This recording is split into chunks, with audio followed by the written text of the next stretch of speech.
Hello and welcome back to Downtime Activities, and welcome back to our bonus action series. Something we haven't done for a little while. Kind of our It's been a while. podcast style, long form discussion series of videos where we take a RPG storytelling concept and beat it to death for an hour ish. We talk What's about next on all the sorts of chopping block? what's up next. What's our new punching bag? And today it's death and replacing death with Mhm. life. Specifically in tabletop RPGs, how do you handle character death, and how do you then replace that character and reintroduce new characters? Both of these are very hard to do, very One hard of to do them is correctly. much harder than the other, in my Yeah, opinion. yeah. So I think we kind of break it down one than the other, and then we can kind of talk about some tying in factors afterwards. So to Mhm. start with character death, this is a really hard topic. What is your opinion? I mean, first of all, when you hear character death, what's the thoughts that come to mind? What's the start there? Um, well, either a fight did not. I think for the most part, it's one of three things. A fight did not go the way that the DM expected it to. The players made a really like a particular brand of poor decision. Uh, we've seen both of those play out in our own game. Or um, a player character has made a really cool like character driven decision. Um, those tend to be the three ways that character deaths happen, and we can kind of break down each of those in a little bit more detail. Um, the big thing with character death is like if you're it's always important to remember that if you're playing the game right, it's sort of always going to be a risk. Mm-hmm. Um, I think there are some tabletop RPGs that don't let like player characters die. And it's a downright difficult task to accomplish in some tabletop RPGs. Uh, the Star Wars RPG can kind of be that way. Like in You a kind of lot of have to like circumstances, down somebody and then just stab them repeatedly, like mhm, 20 times for them to really stay dead. it's it's really quite hard to kill player characters in the Star Wars RPG, depending on what you're fighting. An Inquisitor with a lightsaber and a particular build can make it happen a little bit easier, Mm. but um, by and large, I think it should be a risk in order for the sort of story to have any real impact and for the game to really um, uh, feel like it means something, I guess. Hmm. I think you really Um, hit it well with the kind of. There's kind of three ways a character dies. One, the player fucked up. Two, the DM fucked up. Or I guess three, fortune and chance fucked up. Or four, something great happened. And you always are kind of pining for something for number four, right? Like you don't want it to right, be the DM made an unwinnable encounter and made it unavoidable and messed up with numbers, and because of that right, they lost. You don't want it to be that the player was just making a dumb decision, and even with the DM throwing subtle hints at how this is a really bad, dangerous decision, stuck with their guns and got killed. You don't want it to be, oh god, I rolled three crit fails in a row, I died. Like there's all those are the kind of things that I think you try and avoid as much as possible. The fourth one isn't very common, but is what you're kind of hoping for with a character death. right. That it's like either a choice that had a chance of ending in death, or a like a for sure fact that it'll end in death, but it's the heroic sacrifice. It's the um, it's the giving up your life for another. It's the whatever sort of kind of picturesque death you can think of. The standing on the bridge, no, they'll catch up to you. You go ahead. I'll hold them here kind of moments. And that's Right. not necessarily to that exact level. Sometimes it could be, not necessarily always to that Mhm. exact level, but that sort of heroic moment where a death means something and is not just kind of a chance thing. Right. And just because that's the preferred method for a character to die in tabletop RPG doesn't mean the other ones are like sort of inherently bad. And in fact, most player character deaths are going to occur because the dice just weren't merciful. Um, and it's part of the reason we're not a big fan of fudging numbers because like the dice will fall how the dice fall, Mm-hmm. and that's at the end of the day, that's kind of how the story gets told. So, um, like there's not anything wrong with a character making a profoundly stupid decision and paying the price for it. There's nothing particularly wrong with a fight being a little harder than the DM expected, and it kills one of the player characters. Um, but they're not going to have the same sort of story impact that a heroic sacrifice or a character sort of or a player sort of choosing to die um, will have, which like ultimately at the end of the day is the goal, right? To have an impact on the story, and Mm-hmm. that's why character like the risk of character death should be a part of tabletop RPGs. Absolutely. Um, I think that it's very dependent on play group, play style, preference. Mm-hmm. Oftentimes, the experience of the DM and the players, like experience level, how long you've played, and how well you know the rules and the system. That the advice should kind of vary. Um, I think that some good advice is that you should have some leniency with death in certain systems, especially in terms Right. of like if a character dies early on in a story and it felt like unlucky dice or whatever, give the opportunity of a conversation with the player of how you want to move forward. Um, if the player feels like it's a satisfactory end, leave it at that. And if it's Mm-hmm. something where they feel like, God, like the wind's really out of their sails, then try and come up with a way to potentially let the character linger on afterwards. I think that it's important for that not to be free, and that Right. that should have real story implications. I think Skygate is an example of that I handled okay in the situation. I don't know if perfectly, but it was something where early on, a not a brand new player, but a newer player to this system at the very least, to fifth edition. He'd kind of played a lot of Savage Worlds with us before. Lost his character fairly early on in the story, and had the kind of backstory and character where it was like, oh, I can absolutely bring your character back with a requirement and a downside, and that can be a story thing that's really cool. And that's a good option to have. You don't want to do that every single time someone dies, because then if it's in, especially with certain play groups, because then it's just like, oh well, it doesn't matter if I die, I can do whatever I want because we'll just do some Right. hand wavy thing to bring me back. But I think a conversation at the end is important, because at the end of the day, the point of this game is to have fun. And if somebody loses Mm-hmm. out on a lot of Right. fun because of unluckiness with a die, when some cool story stuff could replace that unhappiness with instead new plot, then I think that's a positive thing. Well, and that is absolutely going to vary a lot player to player. I, for the most part, with most of my characters anyway, have been under the impression that it's like, man, if I die, just let me stay dead. Mm-hmm. Devils of the West is a good example of that because a couple of different party members died at least once over the course of the story. Three of them, in fact, uh, and all three were well. One wasn't exactly given the option to stop playing his character because of the character he made, Mm-hmm. but the One other of two them, were very him much dying and coming back, was kind of the point. right. And it's kind of becomes the running joke over the course of the campaign that it's like, oh, Jimmy Mohan, wasn't he dead? Just like three or four times. Like, I heard he got killed. I think it was just twice. He got But he's better. doing better though. Yeah. But the other two are absolutely given the option of like, do you want to keep, do you want to keep playing this character because you've died in an opportune spot or died in an opportune way that it like can make a lot of sense with some character changes to like keep playing your character. But I said multiple times behind the scenes, like if I die, just leave me dead. Like Mm-hmm. I think it makes a lot more sense for the character to just stay dead. And by and large, that's how I tend to feel about my tabletop RPG characters. That hasn't been every character, uh, but it is absolutely going to vary, and it is a nice option, especially when it can come with a character change. It can come with a character quest line, or it can, you know, just the act of sort of getting them back can spark whole quest lines as well, Mm-hmm. which is something going back to like the first D&D campaign I ever played in. I made a new character for one session so we could go to hell and get my other character back. And that was an interesting one because you guys were high enough level at that point to resurrect somebody.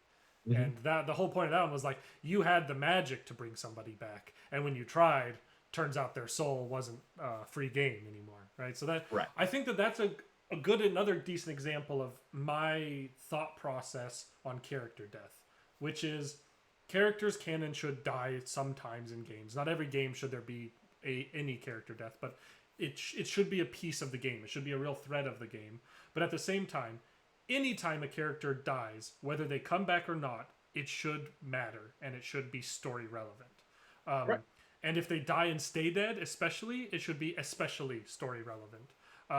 And having another example of this from that first campaign, we had one character who died and stayed dead in Sparadauer, the barbarian of the north, and his death was essentially spearing a dragon and riding it down a cliffside to the bottom of a battlefield, ending a battle in one fell swoop. Like, he died a hero.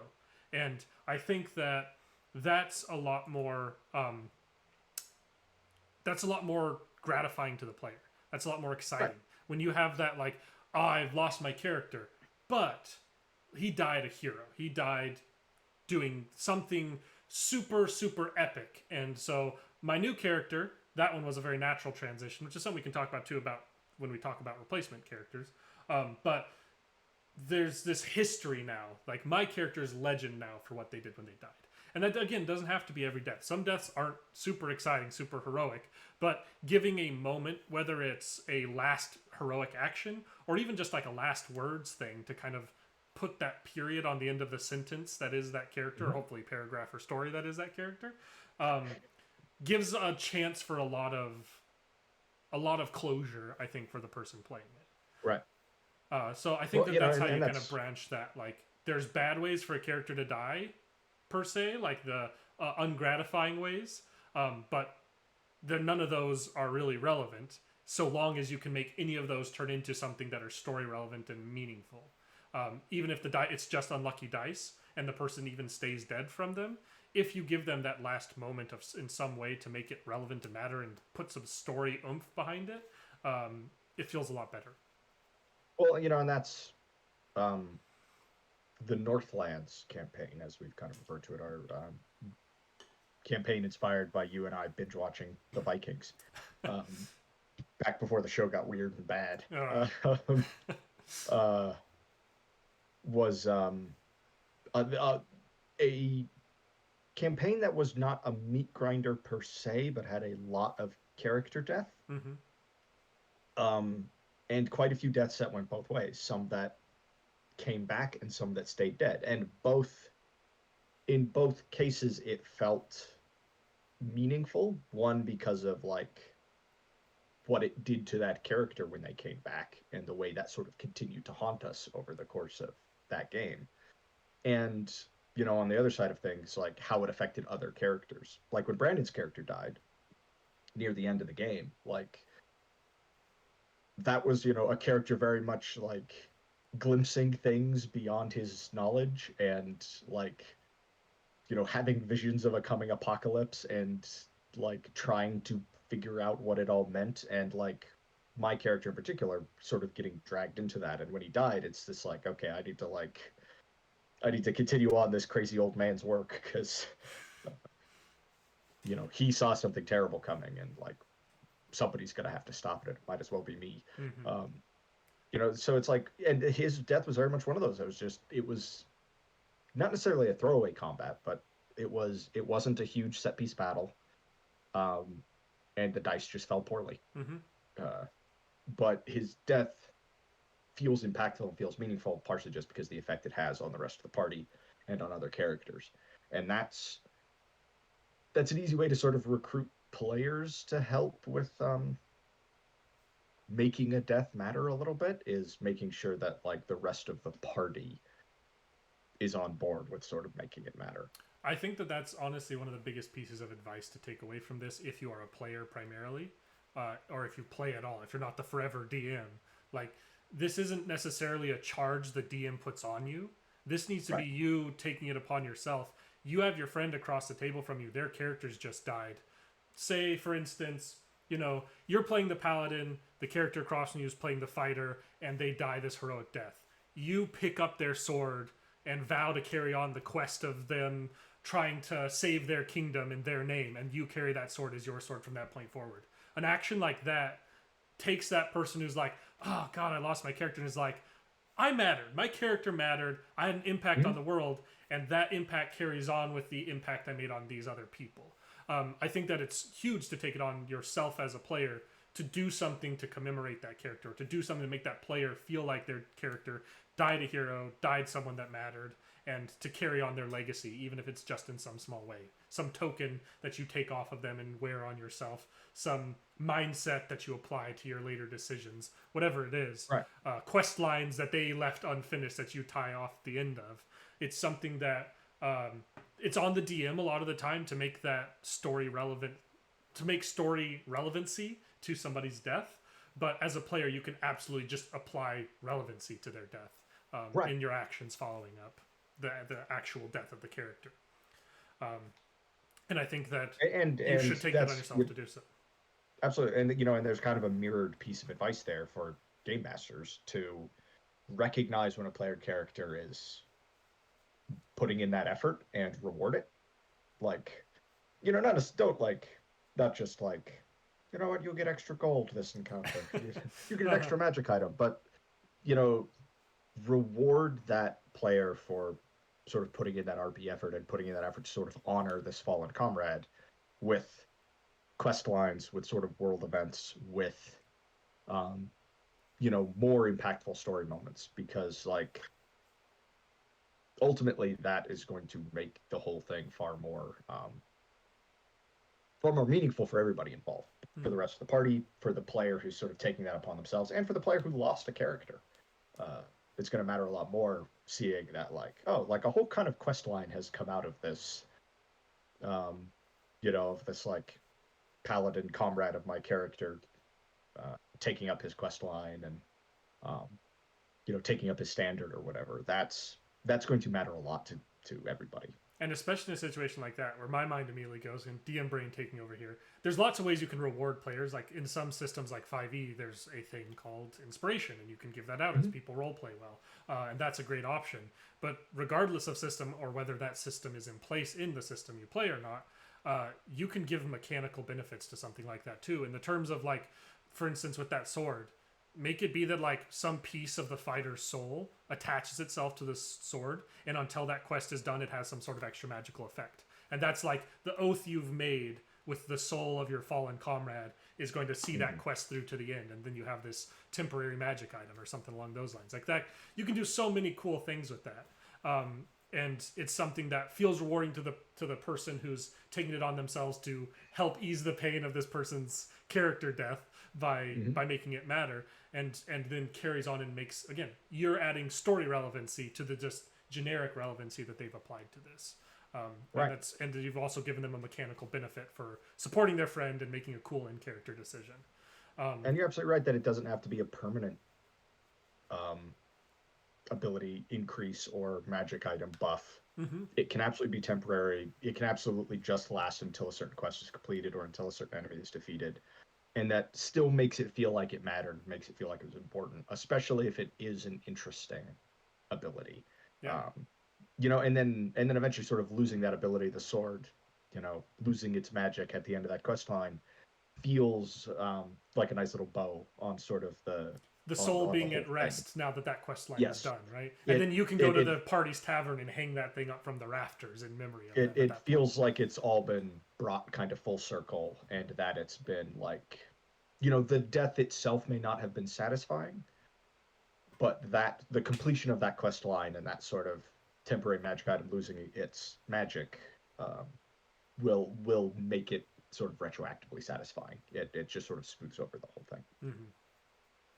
I Um, there's an element of character death uh, that is quite difficult, and I think is going to transition us into the other half of this topic, unless you have more to say on just character death in general.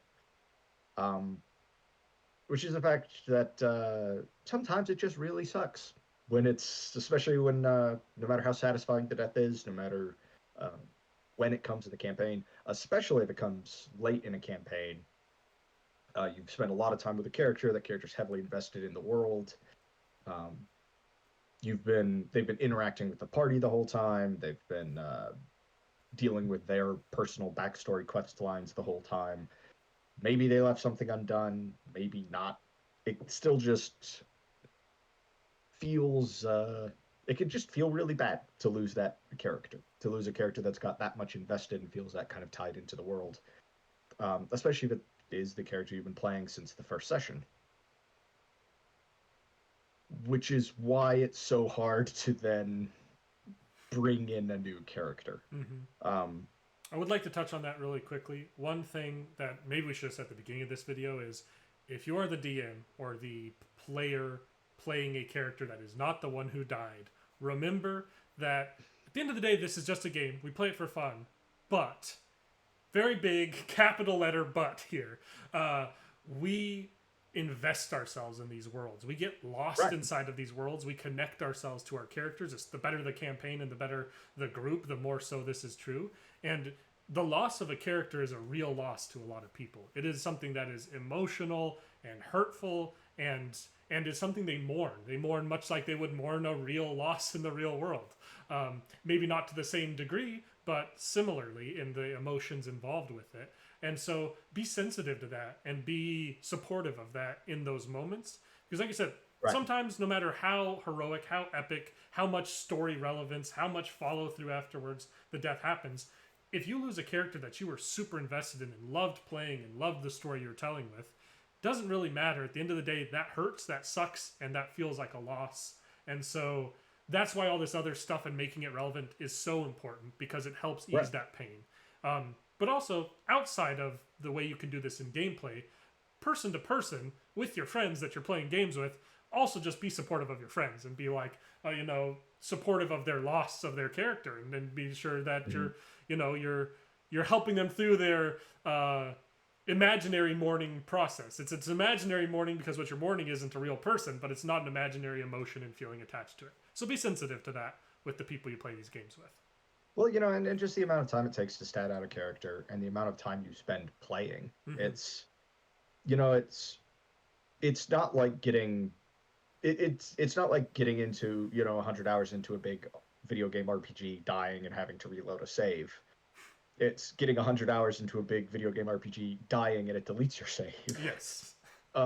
In a lot of ways, Mm-hmm. it's the sort of loss of progress, if you want to look at it that way, is is profound, and but that's part of what makes playing worth it and the risk of it all worth it. That's part of the reason that I like extraction shooters. I play a lot of like Hunt Showdown and stuff because it's the risk of losing all the progress on a particular character and losing all the equipment that I've had, um, that makes the tense moments of the game stand out and makes surviving a crazy gunfight feel like, oh, wow, that was pure I luck. I almost can't believe lost we're it all still here. here. Yeah. um and tabletop RPGs are a lot of the same way. It's you become numb to it a little bit when you play tabletop RPGs for a long time, but like I still distinctly remember what it was like rolling death saves for the first few times. Mm-hmm. Especially when it's like, I'm at 2 and 2, this roll really matters, and then you roll a 10 and it couldn't have Could have been even been any any more on the closer. line. Yeah. Yeah. um And that's what you want to it's keep. That's why you have to absolutely make death an option because those moments of tension and release of tension uh, are part of what you love about the game. And you can't have a death saving throw without death.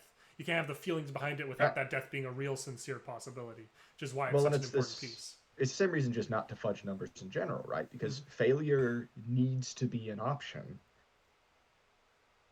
just for these games to work correctly. In order for your successes to matter, or for managing to claw your way back out of the hole you've dug for yourselves. Like, like that has to matter, and it doesn't matter if failure is never an option. Is never an option within the game, or if death is never an option. Then the risks just sort of don't matter. Um, so it is absolutely a like powerful experience. It can be a very emotional one, especially for like there are Dungeons and Dragons games that have been running for 40 years. Mm-hmm. I don't know if they've like everybody in the party's rotated through characters. Like I don't know necessarily the history of those games, but like could you imagine losing that character? Like I you've have been to playing the imagine that same. some of those are like you get to Capstone, you make your wizard tower, and then you're the person sending people on quests now. But like Maybe. even in those situations, a lot of those campaigns are lasting many multiple years. You are five, Yep. 6 years into a campaign, and 5 sessions before the big fight, the big final success hurrah moment where you go and beat up Vlaakith or go beat up uh, Vecna or whatever Just your big just villain just is. to just to take her lunch, just to take Flackett's lunch money. Yeah, You're not she's not the main villain. You're not there to her. You just hop over to the you just hop astral over to plane. Astral Plane to beat her up and take her lunch money. But right before Yeah. that like fight, you lose your character, and you've spent 5 years building up this story, and you lose that, and like Yeah. there's ways to go back from that, and there's ways to reanimate characters in certain systems and stuff. Hmm. But if you lose a character in those situations and can't get your character back in any real story way, like that loss is that is mourning 5 years of a relationship with this imaginary person you've created and Mm. embodied. And Right. so be nice to your friends. You play games with them because you like Absolutely. them, so help them through those things. Now transitioning to the replacement character aspect of this, um, when I think replacement characters, I think that there's really two ways to do it, or there's two types of replacement characters.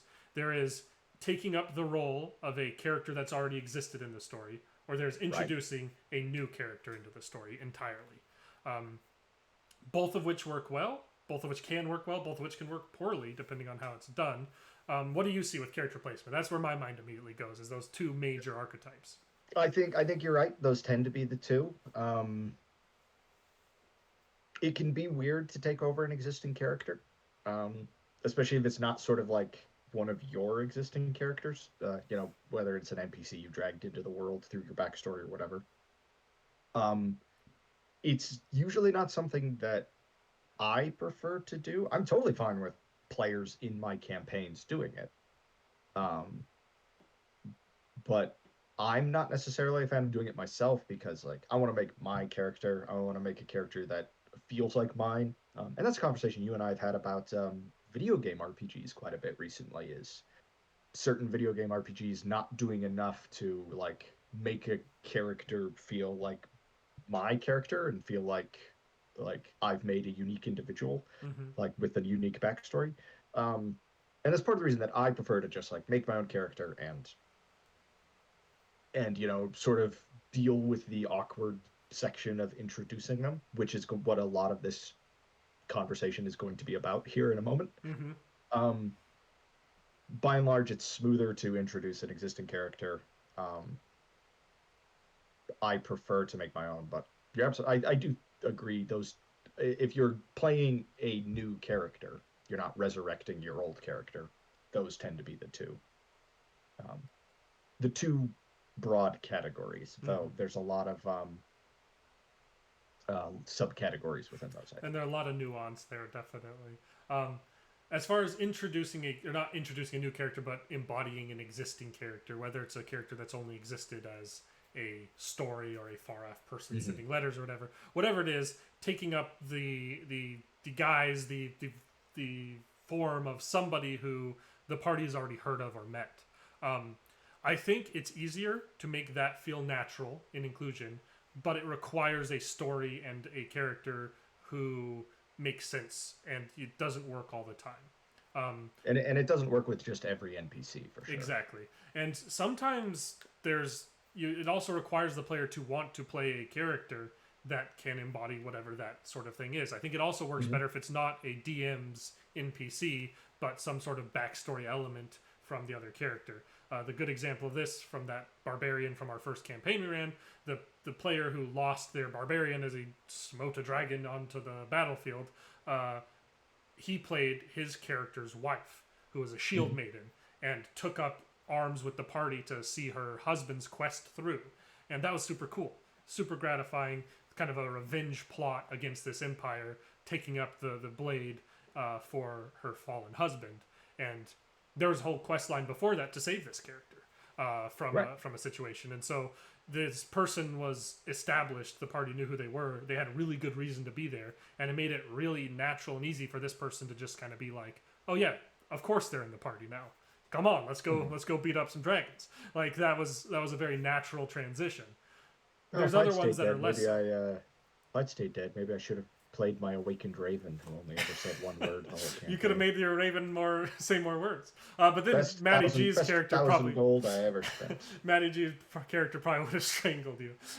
You'd have to make another new character. But there's also you can kind of fall victim to that mindset too, and there's ways where I think that can be done in a less gratifying way. There's kind of the classic example I think of, which is like, oh, my human fighter died. Well, his brother, a human fighter with all the same stats, shows up, and I'm still playing my same character. I just have to have a couple awkward roleplay conversations where it's like, I'm not. He's 1 inch shorter and he has a slightly different haircut. Yeah, I'm not Alan Smith. I'm Joe Smith. Clearly, can't Right. you tell? I have a mustache. Like that's Mm-hmm. it. That there's ways that you can try and kind of shoehorn that style of introducing a character in that still doesn't feel natural and kind of detracts. Whereas a completely Right. original character would have felt even more natural to include. So I don't think this is the must-do way of introducing it. I think it's the less often way you should introduce a replacement character. I think it should be reserved for when you have a character that it makes sense to do this with. When there's a natural choice that the DM can easily include in and the player is excited to play and embody. And only when you really have that moment and you can make it that, I think that's the best replacement character when you have all those circumstances lined up. But unless you have those lined up, I don't think it's the right way to go about it more often than not. Well, and it's difficult too just to find an NPC who should be approximately of the skill level that the player characters are. Mm-hmm. Um, because if we had gotten much farther into the game before Spardour died, it wouldn't have made any sense for him to play his wife. Well, then why was she just Sitting on the boat? or why was she? Yeah, why was she just a prisoner all this time? And why didn't she just, one woman army her way out of this fortress? Just because the level gap will start to cause problems. You also don't want somebody to be an NPC that has been shown to be of a significantly higher level than the party to all of a sudden be toned back, just so they can be inserted into the party as a replacement character. So statistically, your options are going to be limited. Story-wise, your options are going to be limited. It's a very difficult one to sort of find the right, at least for NPCs that the characters have interacted with directly. It's very hard to find somebody who kind of fits the bill. But it can really do some nice things with paladin orders or druid groves or thieves guilds and stuff like that, like organizations that characters are a part of that would have similar goals. It can really make it easy story-wise to have a character fall and have another character from their order come and join in order to finish their quest line or finish the task that they were on. It can make that really awkward part of replacing characters significantly easier. All other requirements being met, I suppose. Mm-hmm. The other end of this is the harder way to do this. So again, if you have that perfect arrangement of circumstances, you have enough of those things lining up. That's the easiest, most natural, and overall usually the best way to introduce a new character. But that's very rarely going to be the way you're able to.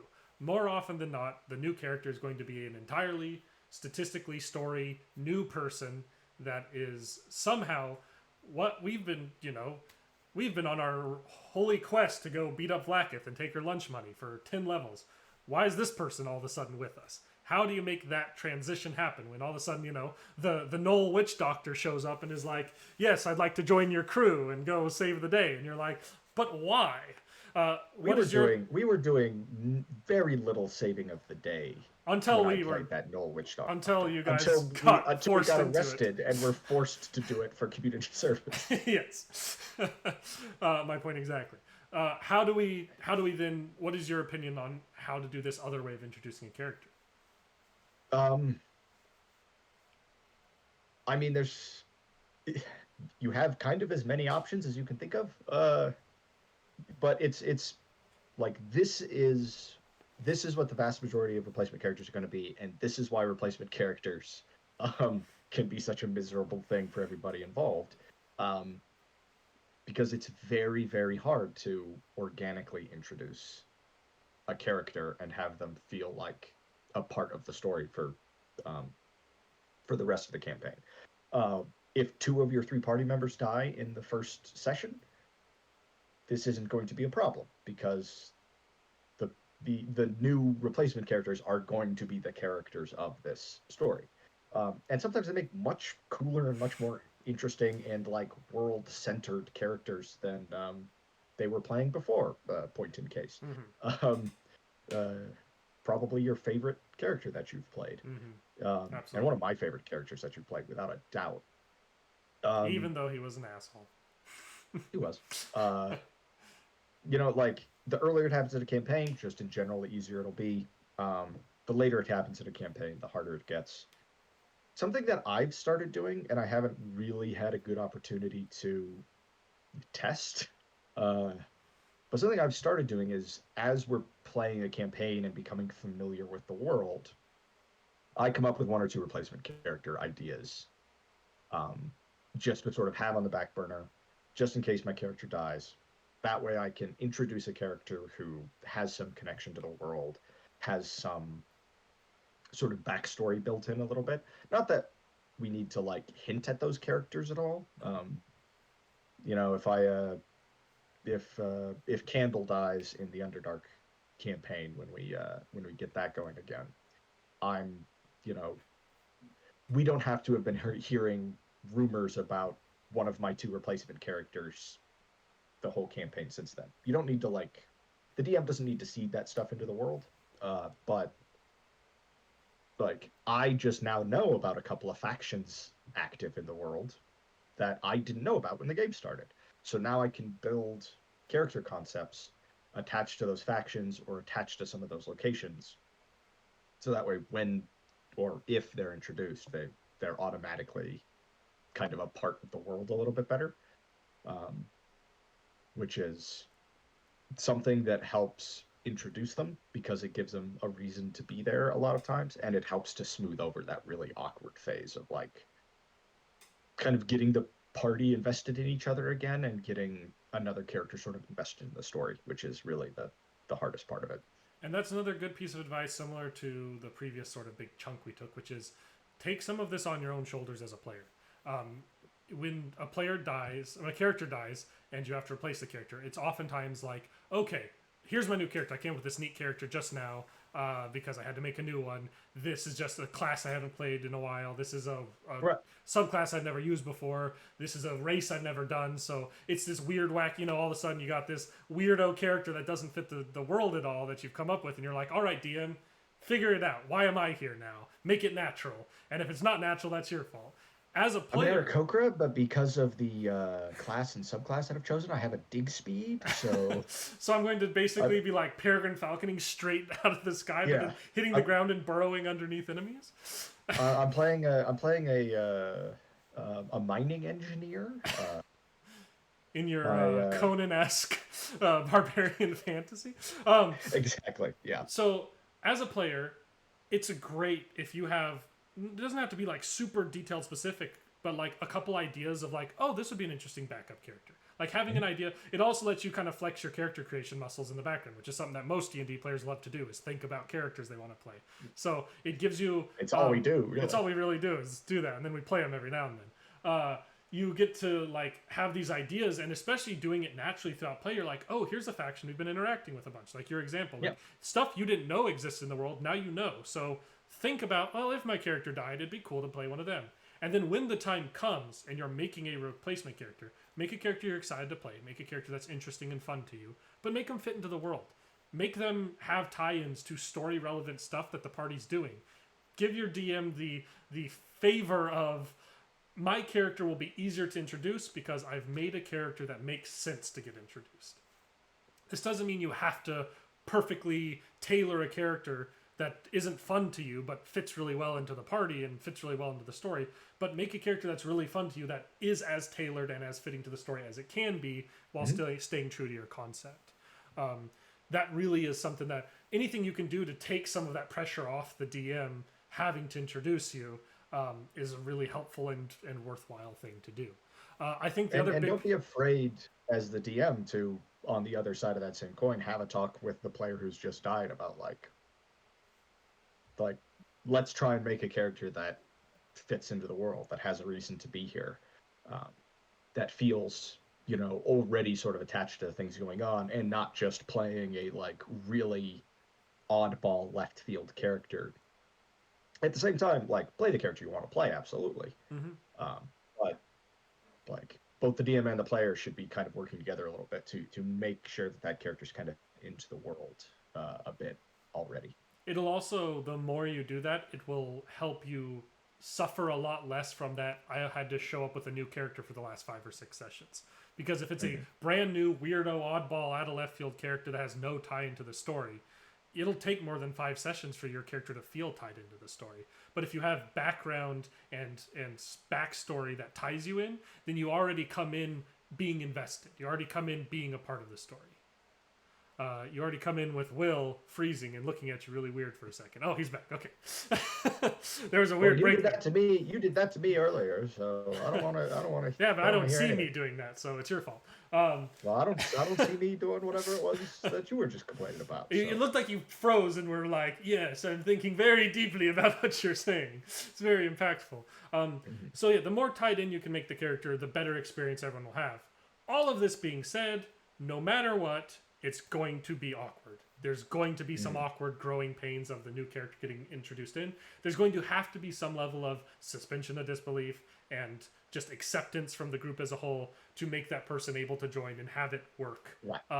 And don't be a jerk. Don't be such a, like, everything has to be story, like, this is going to ruin my immersion, and, like, don't not like the person shows up with a character and you're like, oh well, my character wouldn't invite them into the party. Like, don't be that guy. If you're that guy, don't do it. Don't be that person. Your friend wants to play games with you. If everyone does everything they can to make it as natural as possible, and then you just accept them in and move on, you are going to have the best outcome, because you and your friends are going to get to keep playing the game and move forward. That doesn't mean you have to immediately trust their new character and immediately be best buddies, but get your friend involved, get your friend playing again, and just suspend disbelief as much as you have to in order for that to happen. Well, and there's plenty of ways to, begin to naturally and organically introduce the new characters, especially if it's in the first half of campaign or somewhere around, somewhere in the middle.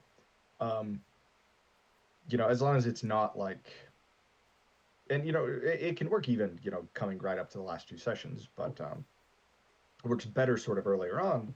It's entirely possible that a character dies, and then immediately afterwards, their adventuring party gets a contract from a monastery who needs, or from an abbey who needs help with a certain problem, and we're gonna send Brother Hobart with you, our cleric. He's a great healer. He knows these catacombs better than anybody. He's got the keys. And then all of a sudden you're on this little 4-session arc where you've organically been put together as a group. You're getting to know each other, and then Brother Hobart's decided the monastic life is not for him. He wants to drink mead and sleep with women, so he's joining the adventurers. Or maybe Lathander has given him a vision in the holy light that this is his true quest, that he's wasted, scrawling scrolls of old histories. He needs to be out in the world making a difference.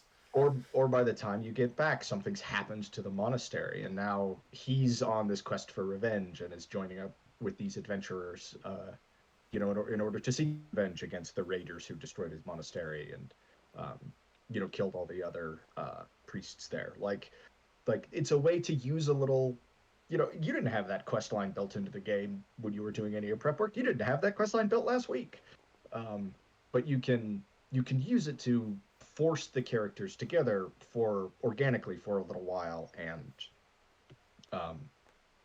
use them to use it to sort of get people invested in each other a little bit.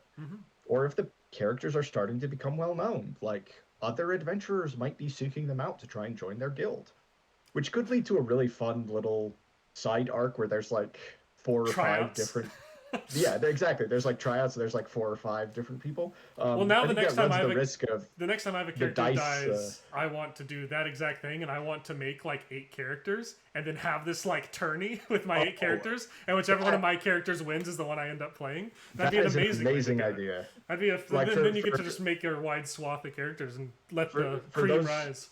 For those of us chronic character statters, that can't stop making character stats, making like 3 different adventurers like all totally different characters who show up to try and join the adventuring guild, and has having running a little like mini adventure arc, which is a tryout to see which of them gets to stick around, is very fun. Make it be like Um, only 2 or 3, so you're not maybe making this like giant exactly. I tournament wouldn't. I that wouldn't. takes too I wouldn't long. do 8. Yeah. But if you And make it can be a combat. It can be like, even the rest of the party can kind of decide what those this tryouts is are what I going was to gonna look like. As you far as literally like, give what?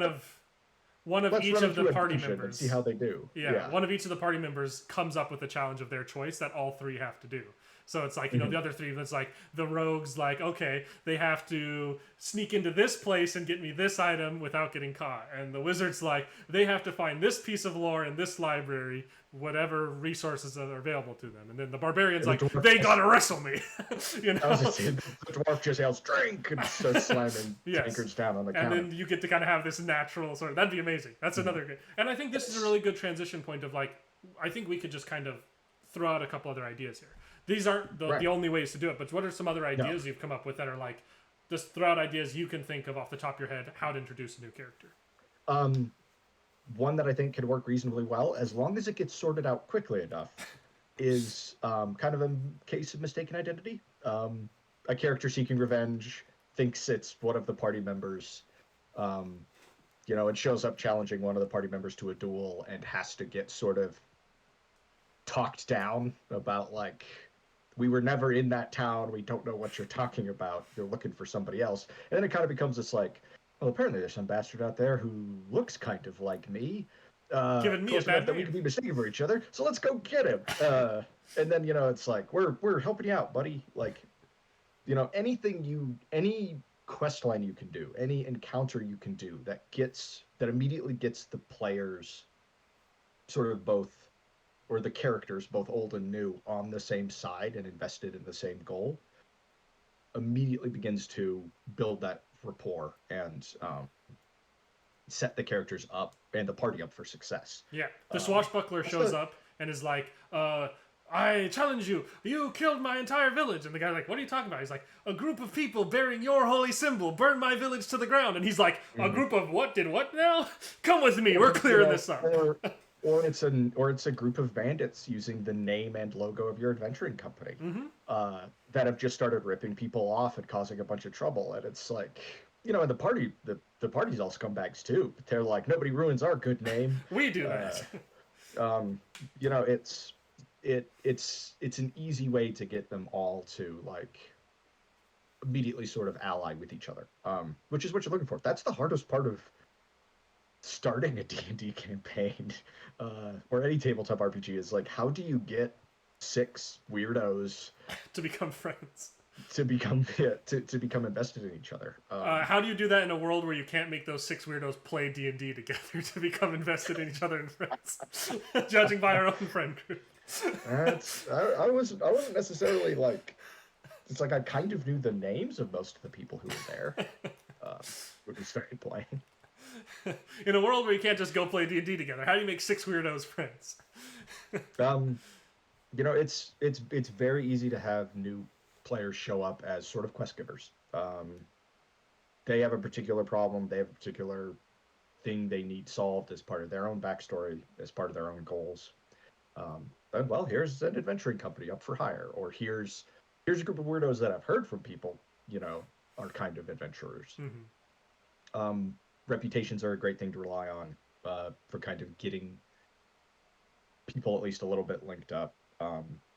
I think if you can, quest lines are the way to go. Talking about that session where 2 of the 3 party members died in the first session, right at the end. The replacement characters that you and Brandon made were really well suited to be introduced to the story. Your character introduced themselves like wonderfully because of what was going on, and because of the type of character you were, sought out Brandon's character and forced him into the party whether he wanted to be there or not. It's kind of starting with a quest line. Like, another character's already involved in something. They've just risked life and limb. They just had 2 people die essentially in their arms, shot by that dang horse archer. darn you, Uh, Hawkeye Horse Archer. that guy was. Actually, thank you, Hawkeye Horse Archer, because I mean, thanks to you, I played a much more interesting character. Um, but it immediately put the other characters into a position to be introduced organically and kept you all together long enough to become invested in. Oh. And we're back. So, technical difficulties aside, yeah, I think that, like you're saying, a quest line is the most natural way to introduce a character. I'm going to go out here and say that I know the most common way that a new character has been introduced. And it's not a bad way. In fact, it's a really good way, but it is the most common. I've used it, you've used it, and multiple other people have used it. And that is the new character is a prisoner of the faction or the group that the current group is about to fight or currently fighting. That is, I think, by far the most used one. And that's not to say it's bad. That's like every adventure starts in a tavern. You can absolutely start an adventure in a tavern and have that be amazing. And you can absolutely introduce a character by having that character be a prisoner in some capacity of a faction that they're at war with. This immediately puts them on the same team. They're like, this person is clearly an enemy of my enemy and therefore a friend. Welcome to the team. I would shy away from overusing it, but it is a good, pretty easy, free one if you're having a hard time finding another natural way to introduce them. And then your kind of starting quest line is beat the enemy in the fortress or the whatever surrounding this captured person with them now on our team.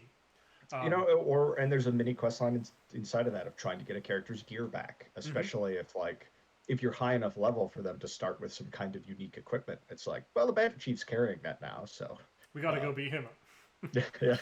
You want your magic sword back, you're going to have to go get it. You're right, it does work very well. It's kind of the same thing of just like forcing the player characters to be on the same side for just long enough for them to start getting along, hopefully. You're right, I've absolutely used it. I have too. It's not a bad way to do it. It's a really smooth way to do it. Especially if you can work as a player, you can work with the DM to come up with a good reason as to why you're there. Or a semi-unique reason as to why you're there. You can build a lot of backstory into that type of encounter. Really, quite effectively. I think that the more you can tie the backstory of the character you're introducing into the current story of the party, the more options you're going to have and the more you're going to naturally be able to make sense of it. And you can either do that semi-organic. You can kind of do it one of two ways, which is, we've given examples of both here. You can either have the new character's background tie into the story that's already taking place or the quest arc that's already taking place.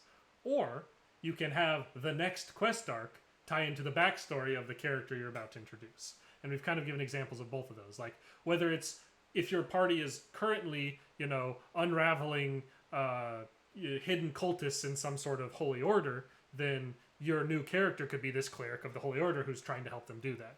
Or if you want to play this new cleric of a holy order, you could have the party be quested with going and clearing out cultists from this holy order, and this person is their point of contact, the one person that they know they can trust, that's the most devout brother there.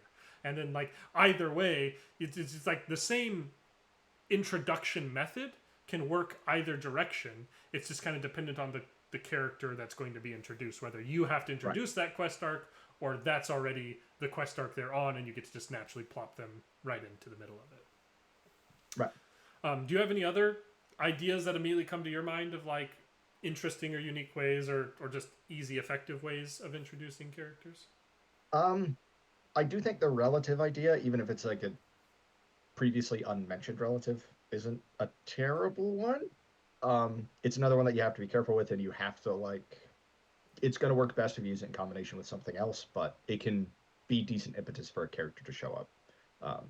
Whether it's a character's brother or a character's son, or even a niece or a nephew or something, showing up to potentially they may not even know that person's dead yet.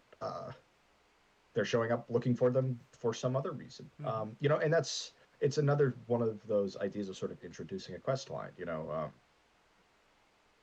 The nephew shows up looking for his uncle because he's got a letter to deliver from back home. Hey, you need to come back and deal with this thing that's going on. And then he gets there to this last known address or whatever, finds a bunch of despondent scumbags drinking in a tavern, Drinking their mourning sorrows the loss away. of their mourning the loss of their friend, and they then have to break the news to him that like, oh, he's dead, but because it's something that it feels like that character left unfinished, the party's likely going to be like, it's like, oh well, it's like he can't help you, he's dead, but we can help you. We're not dead yet. Let's go. Mm-hmm. It's kind of the same thing. It's just it's like the two things that are really, I think, important is that your replacement character needs to have a reason for being there. Um, whether it's because they're captive, whether it's because a superior of theirs has ordered them to, whether they're seeking it out on their own initiative. And the first couple of sessions need to begin to bring that new party together. Needs to Mm-hmm. give them a reason, them all a reason to ally with each other, give them a reason to fight together, and through that they sort of get a reason to stick together once that first quest line is kind of done. And that's why quests work so well to do this, because it kind of gives them all a reason to come together, and it gives them a reason to stick together. Mm-hmm.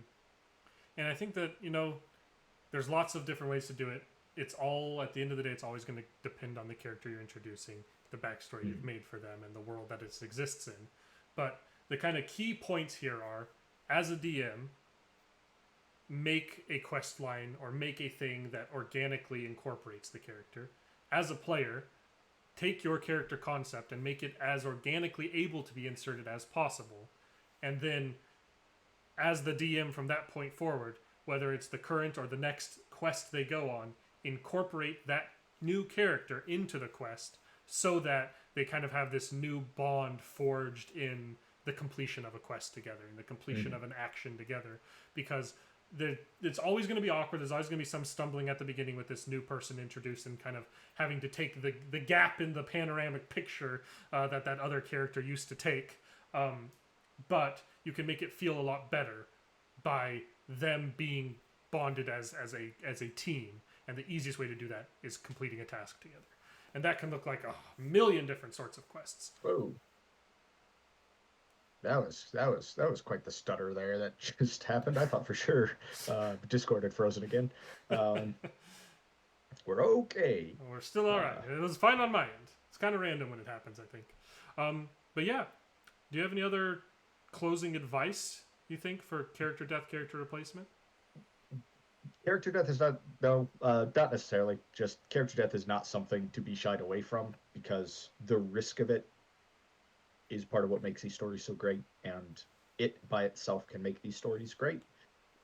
That said, replacement characters are a very difficult thing, and it's worth both the game master and the player kind of putting in the effort to smooth it over and trying to make it, somewhat organic, and find good ways to make sure that the party is being invested in each other again. Mm-hmm.